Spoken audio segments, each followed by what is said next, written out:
Queridos amigos que acompanham o canal, no vídeo de hoje vamos falar se essa crescente tensão entre os Estados Unidos e o Irã podem causar a quebra na bolsa que tanto falamos.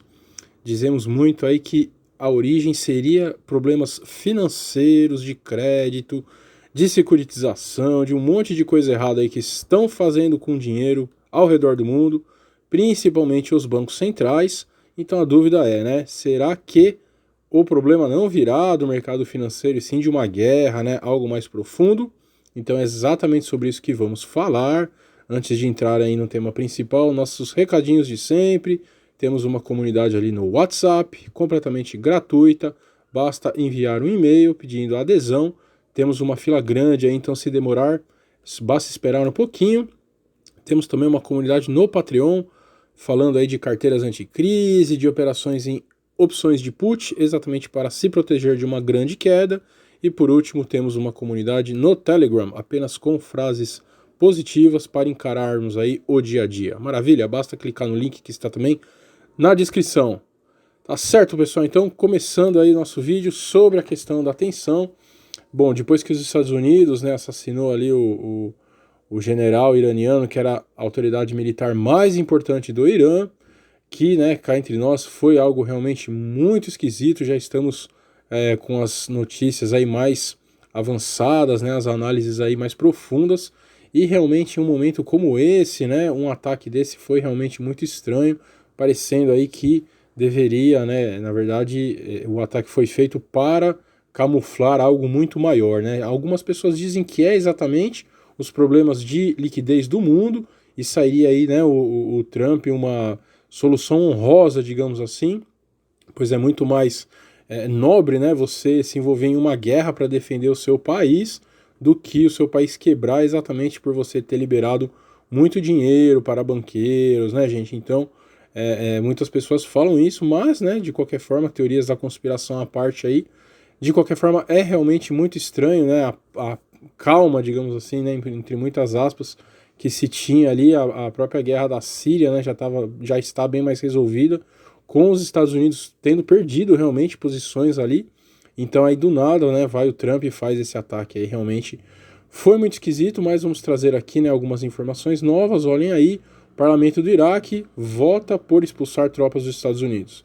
Embora não tenha força legal, a votação lança dúvidas sobre o futuro de uma presença de tropas estrangeiras no Iraque, que foram fundamentais para a derrota do Estado Islâmico. Trump diz que Estados Unidos vão atingir 52 alvos iranianos se Irã atacar. General iraniano diz duvidar de coragem dos Estados Unidos para ameaçar. E temos aí esse Twitter, né, do escultor Maciel Joaquim, né, um Twitter muito polêmico ali, que é conservador, né? Então não é sobre isso que queremos dizer, mas ele traz aí um resumo muito interessante, né? Irã atacou as refinarias de petróleo saudita, sequestrou o petroleiro britânico, derrubou drone americano em águas internacionais, atacou a embaixada dos Estados Unidos no Iraque. E Trump é acusado de querer guerra. A esquerda constrói a narrativa, cabe a você acreditar ou não.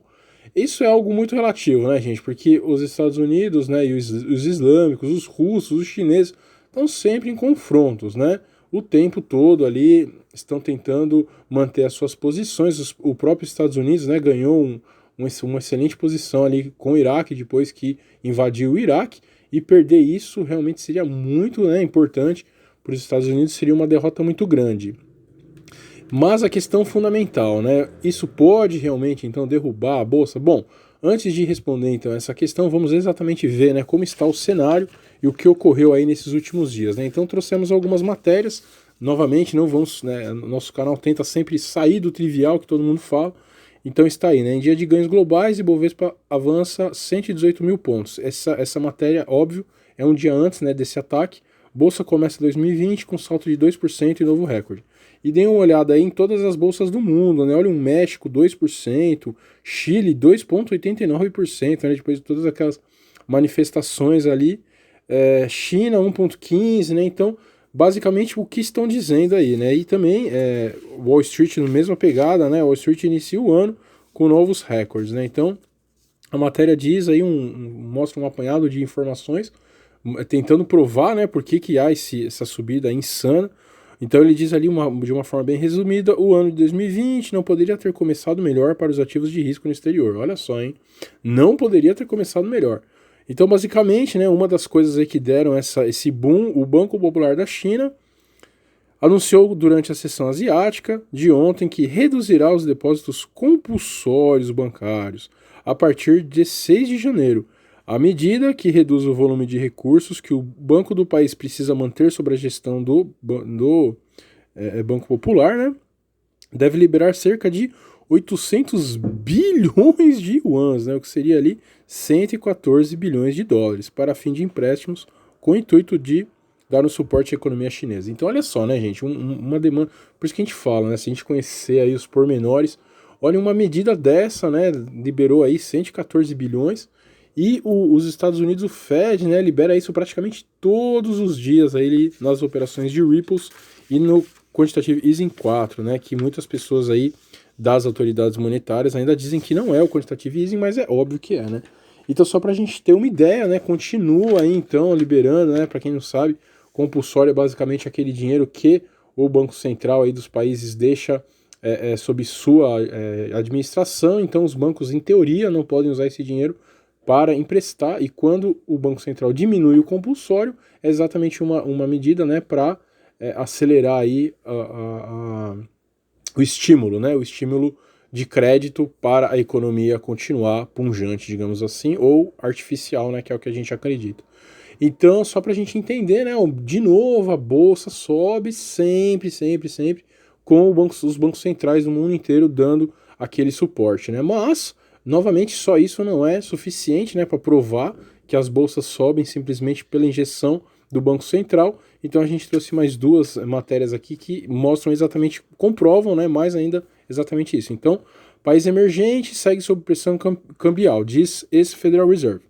Então, o economista Randall Kushner, professor da Booth School of Business da Universidade de Chicago, diz que a autoridade monetária americana só deverá cortar a taxa básica no final deste ano, caso a inflação permaneça na meta, pessoal, de 2%. Né? De 2% é muito pouco, mesmo sendo a economia norte-americana. Né? E o que a gente, né, que é brasileiro, tem a ver com isso?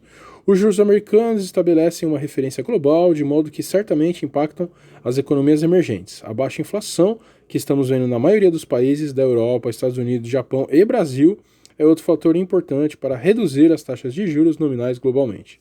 E ele continua ali, né? O estresse provocado pela falta de liquidez no money market pode ficar pior? Olha só, né? O repórter perguntando essa questão toda dessa injeção insana do Federal Reserve pode ficar pior? E o economista ex-Federal Reserve responde: o Fed está bastante consciente das tensões do money market, olha que legal, né?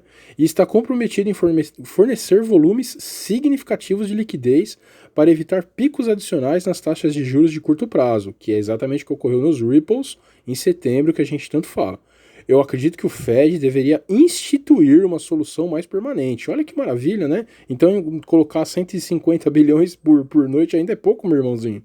Que coisa, eu acho que realmente eu deveria ter estudado lá na Universidade de Chicago, né, gente? Porque fornecendo um mecanismo de liquidez permanente que estabelecesse efetivamente um teto para as taxas de juros de curto prazo e evitasse o estresse que temos visto. Olha que legal, né? Então, olha que gênio. A solução é exatamente, ao invés de você ver o que está acontecendo, resolver o problema, não. Você deveria deixar um limite na taxa de juros. Cara, mas a taxa de juros é só uma resposta ao mercado, à desconfiança. Não. Então você deixa ali o quanto for preciso. Se numa noite você precisar colocar 200 bilhões de dólares ali, não tem problema. O que importa é deixar a taxa, né, sem variar. Que maravilha.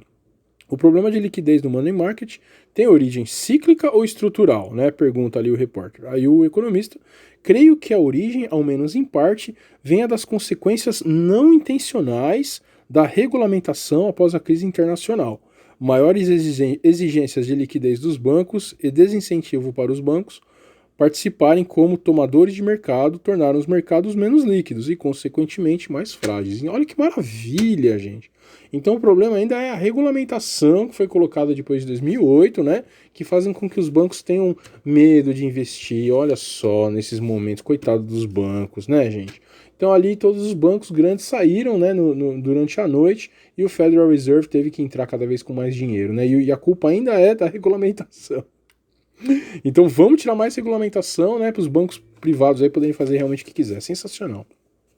E para concluir essa questão, né, gente, que a gente está querendo demonstrar, então, pelo que a gente leu aqui, a gente já falou ali, então, fora a injeção aí dos bancos centrais, que vai continuar e não, mesmo assim não está adiantando, a inflação continua baixa, o que significa que a economia real não está crescendo.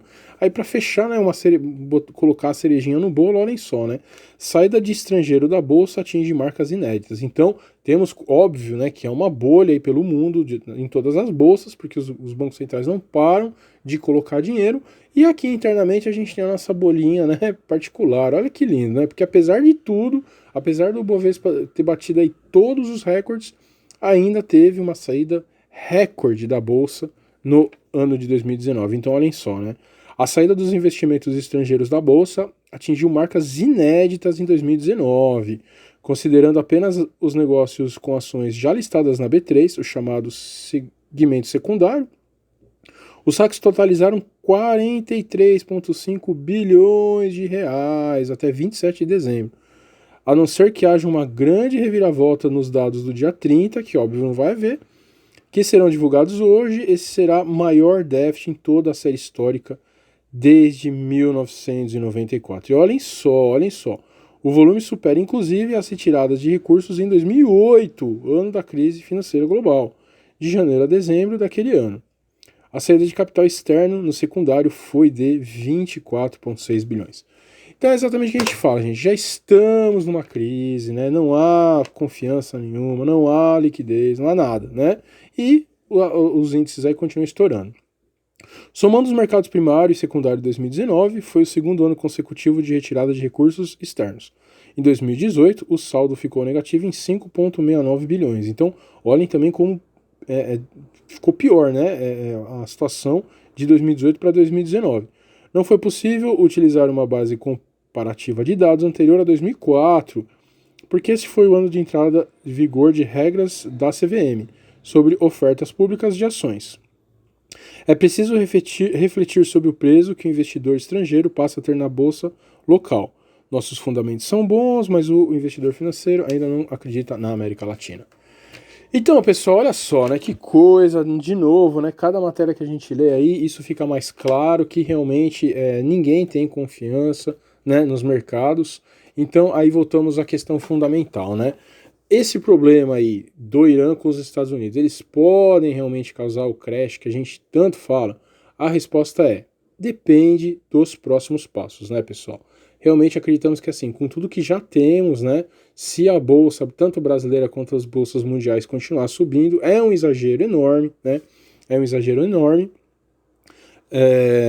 Mas, como nós estamos em uma época, né, que não há nenhuma normalidade, nenhuma racionalidade, isso pode acontecer. Então, o que nós, né, precisamos fazer aí? Bom, uma das coisas aí que, mais uma vez, né, está dando muita base, né, financeira para a gente concluir. Novamente, olhem aí essa matéria, né, o Bitcoin ali no Irã já explodiu também, mais um país, né, que entra em crise novamente, e o Bitcoin é uma saída, né. Falamos aí também que nos dias que ocorreram ali os ataques, o ouro subiu extraordinariamente e o Bitcoin subiu junto, então mais um motivo aí, né, para nós nos posicionarmos mais ainda. Então, basicamente é isso. A nossa carteira anticrise vai aumentar, né, a quantidade aí em bitcoins. Já temos aí uma boa parte em metais e moedas.